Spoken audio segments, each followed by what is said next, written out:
Barron Trump stood at the edge of a dusty schoolyard in a remote, sun-baked region. Faded walls of cracked concrete and peeling paint surrounded a courtyard where a few benches offered scant refuge from the relentless afternoon heat. Children dashed back and forth with worn-out balls, their laughter and shouts echoing between the low buildings. He was here at the invitation of a small nonprofit to see firsthand how limited educational opportunities stifled young minds, and to consider if there was a sustainable way to uplift the entire community. As always, he carried himself with an unassuming air, dressed in simple clothes that let him blend in without drawing undue attention. His name, known in many corridors of power, meant little here. These children had never heard of him, and he preferred it that way. In the dimly lit administrative office, two teachers greeted him with tired smiles, their faces reflecting the strains of underfunding and daily struggle. There were no grand welcomes or prepared speeches. The local principal, a middle-aged woman named Marta, introduced herself with a firm handshake. She apologized for the lack of formal ceremony, explaining that resources were too scarce to arrange special events. Barron waved off her concerns, saying he preferred to witness the real conditions. He had come to assess whether a planned after-school mentoring program could be more than just a Band-Aid solution. If done right, it might become the seed of lasting change. He spent the rest of the day talking to teachers about their challenges. Many children lacked reliable meals at home. Some walked miles each day for classes. Textbooks were outdated. Funding from the city center was sporadic at best. The entire school functioned on the dedication of a handful of staff who taught multiple subjects, improvising from meager supplies. Rather than complain, they exuded a resilient spirit that Barron found inspiring. They believed each child held potential to rise above circumstance if only someone would guide them. After classes, he joined a group of older students in a cramped library where mismatched chairs and old wooden desks had been arranged into a makeshift circle. Sunlight angled through dusty windows, illuminating motes dancing in the air. The teens, weary from a day of study in sweltering heat, looked curious when he sat down with them. They'd never met a visitor quite like him. Soft-spoken, intensely observant, and clearly not part of the local government or a typical charity mission. He asked them about their ambitions, their dreams, and what they felt stood in their way. Some answered hesitantly, unsure if anyone truly cared about their aspirations. Others unleashed a torrent of frustration about the lack of opportunities beyond farm labor or small-time trade. One boy, Manuel, shyly admitted he wanted to study engineering but had never even seen a working computer lab in his entire school career. Barron listened, gently asking follow-up questions to probe deeper. Did they have extracurricular clubs? Had they ever engaged with a mentor to guide them in applying for scholarship programs? The answers were variations of no. The children rarely traveled beyond their immediate district. Many families expected them to start earning income as soon as possible. College or specialized training felt like a distant luxury. "We have big dreams," a girl named Sophia added, "but no path to get there."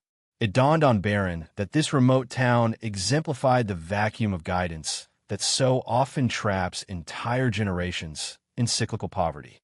The plan he had in mind, creating a structured mentoring initiative that paired professionals with local students, might be transformative if executed properly. Yet he also saw the risk. If they parachuted in with external mentors who didn't understand local realities, it could become a patronizing exercise or a short-lived philanthropic stunt. Real success would require collaboration with the community, building on the trust that teachers and families already had. Before leaving the library, he promised the teens he'd return with an idea that might help them shape their own futures. They listened with guarded hope. That evening, the principal, Marta, hosted a modest dinner in her small home.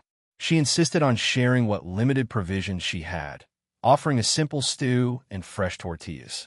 The living room was sparsely furnished, decorated only with a few family photos and a shelf of worn books. Barron settled onto a low couch across from her.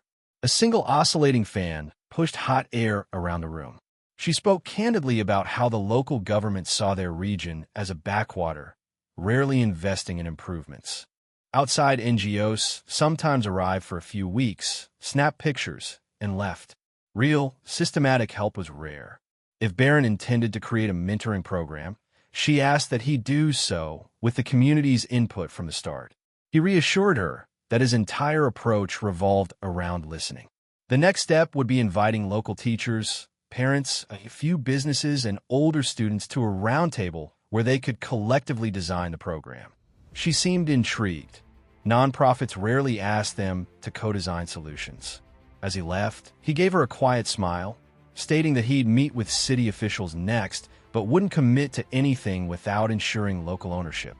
If she found the concept viable, they'd proceed. Her eyes hinted at gratitude. Over decades in the system, few people had asked for her perspective so respectfully. 3 days later, he arranged a small gathering in the school's courtyard. Word spread quickly that an outsider with resources was proposing something new, so parents and community figures joined. Curiosity piqued.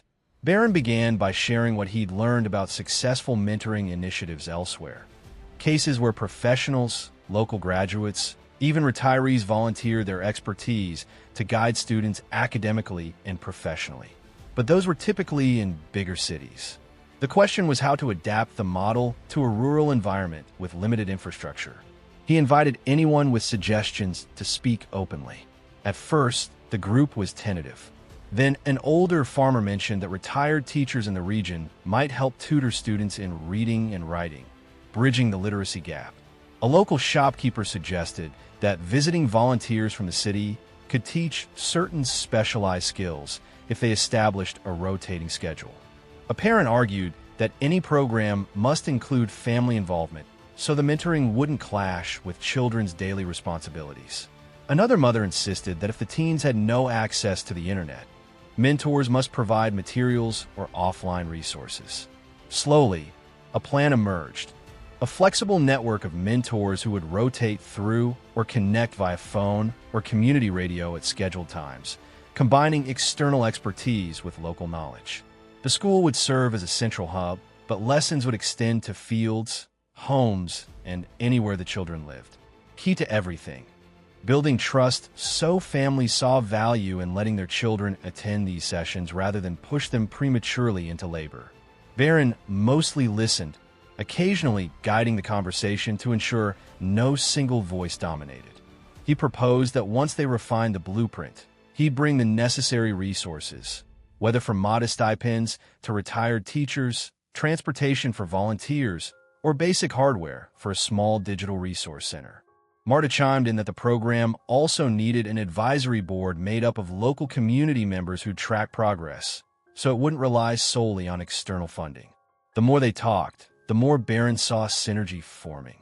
By nightfall, they had a rough outline, a multi-tier mentoring initiative that tapped into local retirees, distant professionals, and even older students who could tutor younger ones.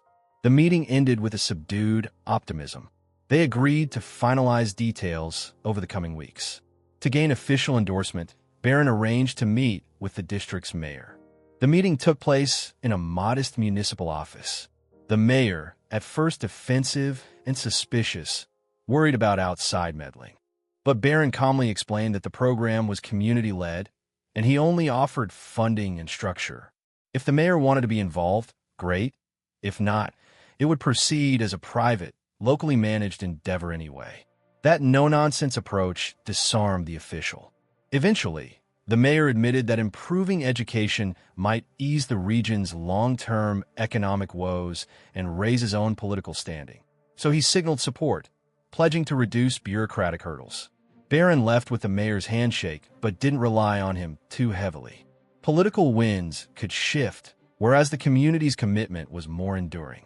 Once the framework was set, Barron quietly directed funds through a small nonprofit, letting them hire local coordinators and purchase supplies. He refused to plaster his name on the project, telling them that genuine buy-in mattered more than personal credit. Meanwhile, the local volunteer board took shape, some from the ranks of those older teachers, a few parents, a retired nurse, even a youthful voice or two. Their role was to keep the program aligned with real needs. Each volunteer mentor or tutor underwent a brief orientation about respect for community values, the importance of listening to families, and the principle of consistent follow-through. Barron believed that if mentors popped in sporadically, trust would vanish. So the schedule was carefully balanced.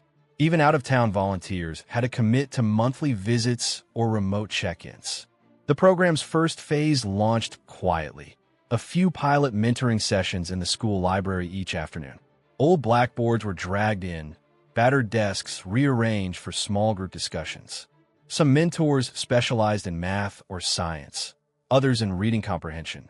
The older students, many of whom had never seen an advanced science kit, found themselves experimenting with basic circuit projects brought in by an electronics hobbyist. There were stumbles, mismatched lesson plans, scheduling conflicts, parents forgetting to send children. But overall, the spark of curiosity bloomed. Kids who once drifted aimlessly after school found a new sense of purpose. Word spread about free tutoring that respected each student's pace. The library, once empty, now bustled. Barron visited unannounced one afternoon, strolling around to see mentors patiently guiding children through geometry puzzles or demonstrating simple code on old laptops donated by a charity partner. He noticed the intangible shift. Children who used to hang their heads now asked questions, pointing at graphs with eager eyes. Some mentors were local elders who'd rarely left their village but held deep knowledge of farming techniques or local history, teaching kids pride in their roots. Others came from the city, offering a glimpse of the world beyond dusty roads. Everyone contributed, forging an environment where learning felt alive. He sat in on a session taught by an older woman named Eliana, who spoke passionately about local medicinal plants. Barron watched as half a dozen teens took notes while Eliana explained how leaves and roots might be used in teas or balms. One boy asked how science connected with these remedies. Eliana smiled and admitted she only knew folk wisdom. Another mentor, a visiting biology grad student, then showed how certain chemical compounds in plants had proven effects. The synergy lit up the students' faces. A simple lesson bridging tradition and modern science, a testament to the program's guiding principle. Each piece of knowledge, old or new, held value in shaping the next generation. Over the subsequent months, the mentorship program expanded. They formalized structures. Each child had an assigned core mentor, plus access to rotating specialists. Parents received updates on progress, and some got involved in adult literacy or micro-skills training, quietly added to the program. That idea emerged when the board realized child improvement often required stable home support. If parents lacked basic literacy, kids might struggle at home. With Barron's calm approval, they allocated funds for parallel adult sessions, forging an intergenerational cycle of learning. The principal, Marta, marveled at how the entire community was mobilizing. She'd never seen such synergy. Typically, philanthropic gestures fizzled out or imposed rigid methods. Here, solutions were co-created, and that sense of ownership motivated everyone. Eventually, local officials tried to take partial credit. The mayor's office released statements trumpeting improvements in educational engagement. Barron didn't contest it. He understood that letting some officials claim credit could reduce friction and pave the way for more official cooperation. Meanwhile, the majority of local volunteers knew who had quietly sparked it all. They kept the focus on practical results rather than political spin. The result was an environment relatively free from petty turf wars, though small tensions cropped up occasionally. Barron's approach of not seeking the spotlight left little room for opportunistic drama. By the program's one-year anniversary, the results were tangible enough to dispel cynicism. Attendance soared in the crucial middle school age range, which had historically seen high dropout rates. Performance in standardized tests improved modestly, but the bigger story lay in the children's attitudes. A sense of possibility hovered where once only resignation prevailed. Small clubs emerged, math clubs, reading circles, even a fledgling science workshop building homemade experiments. Some older students expressed interest in higher education or vocational training, paths rarely considered a year ago. Meanwhile, adult literacy sessions thrived, enabling parents to better assist their children academically and seek better employment. All the while, Barron remained in the background, content to let the local board manage day-to-day operations. He arranged for occasional visits from external experts, ensuring the mentors didn't become stale in their methods. Each time he visited, he found new stories of personal growth. A girl who had discovered a passion for engineering after building a small solar-power device with a mentor, a family who started a tiny home-based micro-business after literacy sessions. The program had become a catalyst for broader community development, unintentionally bridging divides between neighborhoods that rarely interacted. People realized that each child's success elevated the collective morale, not just an individual family's fortune. One day, a journalist from a larger city paper arrived, eager to find a sensational angle. She had heard rumors of a wealthy man funneling resources into a remote region, possibly for hidden motives. She interviewed local residents, asking if Barron was grooming them for some political agenda. But the community mostly laughed, explaining that he never gave speeches or pressed them for allegiances. He came quietly, encouraged, and let them define the future. The reporter was left with a curious puzzle. No typical philanthropic vanity project, no strings attached, just an understated mentor program weaving the community together. Her article, when published, focused on the unusual method, a deep, patient investment in local capacity, guided by the community's own priorities. Barron read that piece back in his place, nodding gently at the journalist's concluding line. In a world of loud declarations, it's remarkable what a soft voice and steady commitment can achieve. Indeed, that captured everything he believed. Real transformation often emerges from quiet spaces of trust, not from fanfare or chest thumping. He mentally noted how each skeptical question from the reporter had reinforced the uniqueness of this approach. Over time, the mentor program's structure became a model that neighboring communities asked to replicate. Barron facilitated knowledge sharing rather than pushing a franchise. Each region had its unique culture, after all. He simply provided the base, funding, and a broad blueprint. Inclusive local boards, rotating mentors, direct involvement of families, and transparency about progress. He never forced uniform standards or demanded flamboyant branding. This decentralized replication allowed each area to adapt the core idea to their own environment, preserving the authenticity that had made the first program succeed. 3 years into the initiative, a significant turning point arrived. The region's first group of children who had grown up under consistent mentoring reached the end of their secondary education. Their graduation ceremony, typically a subdued event, blossomed into a community celebration. Proud parents filled a dusty courtyard, stringing modest decorations, while kids wore secondhand but well-pressed gowns. They lined up, hearts pounding, each holding plans that, a few years prior, would have been unimaginable. Some had enrolled in vocational institutes. Others had earned partial scholarships to bigger cities. All because they'd received guidance that opened their eyes to what lay beyond the borders of their small world. Barron attended discreetly, blending with the crowd, smiling when he saw Manuel, the once shy boy, wave a letter of acceptance to a technical college. These were the real dividends of a quietly orchestrated initiative. During the ceremony, Principal Marta took the microphone, summarizing the journey. How their remote school had become a hub of possibility. How mentors were no longer just volunteers from afar, but also included local graduates returning to give back. She credited the approach that demanded community ownership rather than top-down aid. Though she didn't name Barron directly, everyone in the courtyard understood his role. After she finished, applause thundered across the space. Tears ran down the faces of proud families.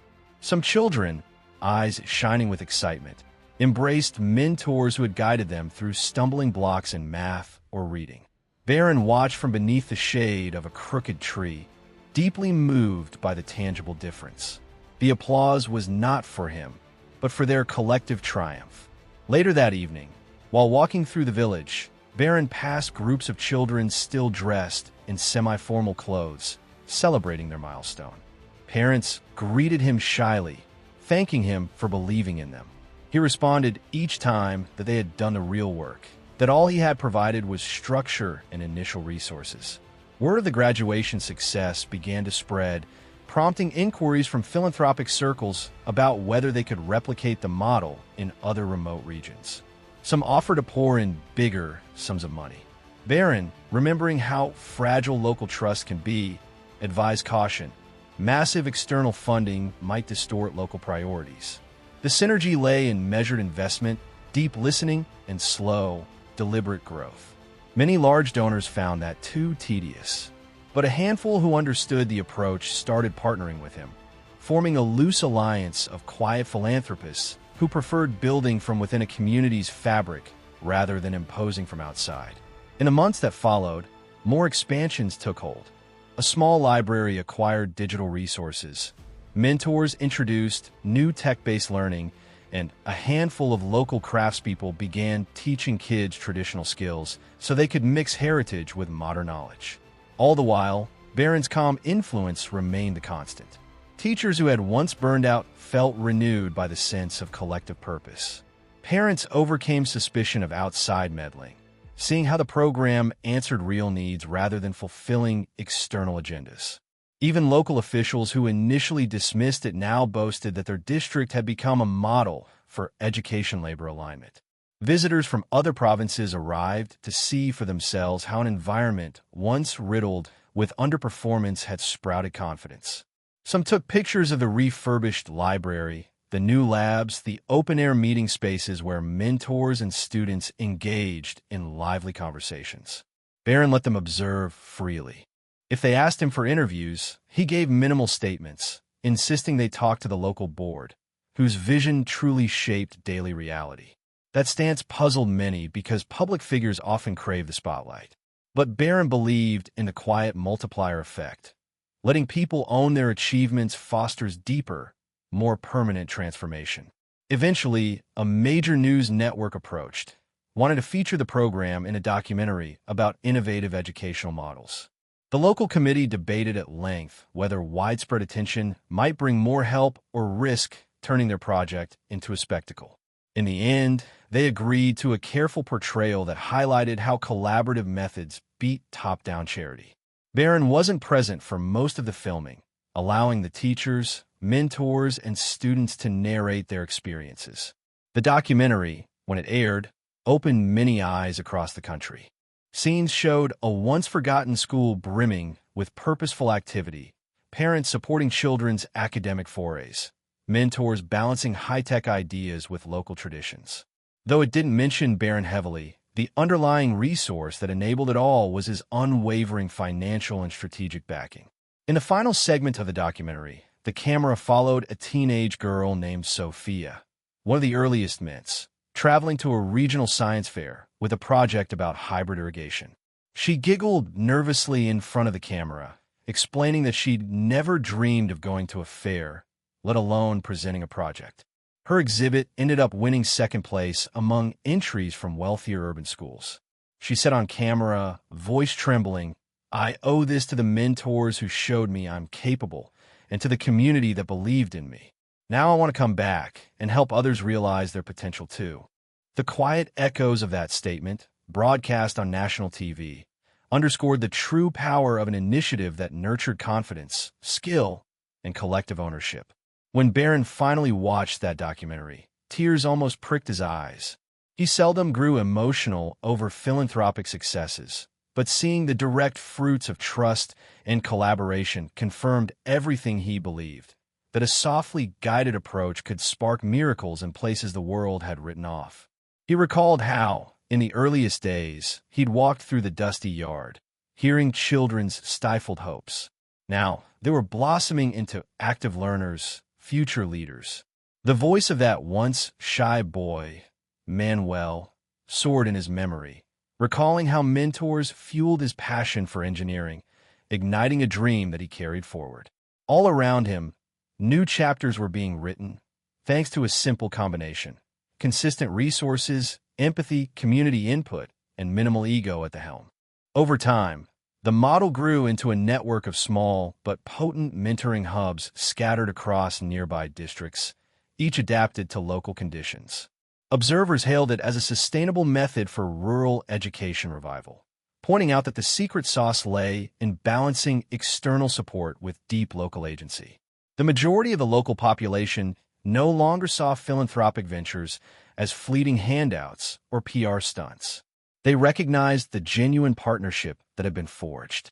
Mentors visited regularly, some even relocating to the region because they fell in love with the sense of purpose. With each wave of graduates, the city's small economy edged upward, buoyed by new skills, small enterprises, and a renewed belief that children deserved better than stagnation. All the while, Barron remained the unlikely mentor to them all, though seldom did they refer to him that way.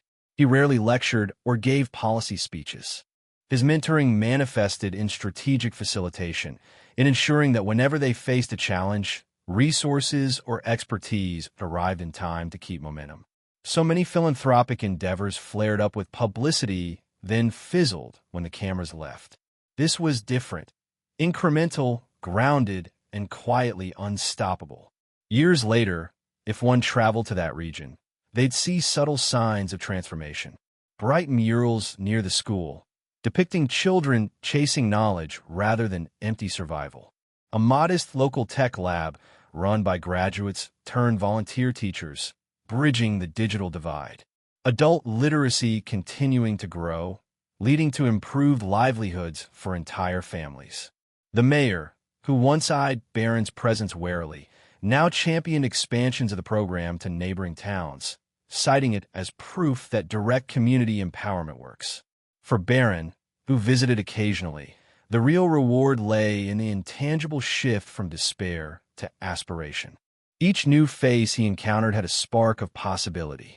Elders sometimes recalled how everything changed when a certain quiet figure arrived and told them they owned their destiny, that he was just there to back them. And he always brushed aside praise, repeating the mantra, "It's your community, your children's future. I simply provided the scaffolding for you to climb." Whenever large philanthropic conferences discuss the program, they often miss the point, focusing on metrics like improved test scores or decreased dropout rates. While those stats mattered, Barron believed the core lesson was simpler. Listening is the root of all constructive engagement. Mentoring, at its essence, is about hearing someone's potential before they see it themselves. By weaving that ethos into an entire region's educational fabric, they had sowed the seeds for ongoing renewal. And that, he would say in his gentle tone, was the most powerful outcome any philanthropic venture could hope for. Thus concluded the story of a quiet man who entered a forgotten town with no grand speeches or self-promoting promises, only a conviction that collaborative mentoring could open doors once thought permanently locked. The ripple effects continued long after, as children grew into confident young adults, some returning after college to strengthen their community further. It was all reminiscent of how a single seed, given water and sunlight, can blossom into a robust, fruit-bearing tree. If asked to sum it up, Barron would simply note that the best mentors are often the ones who speak softly, guiding from the sidelines while people learn to stand on their own. Because in the end, empowerment belongs to those who live it, not the one who sparked it.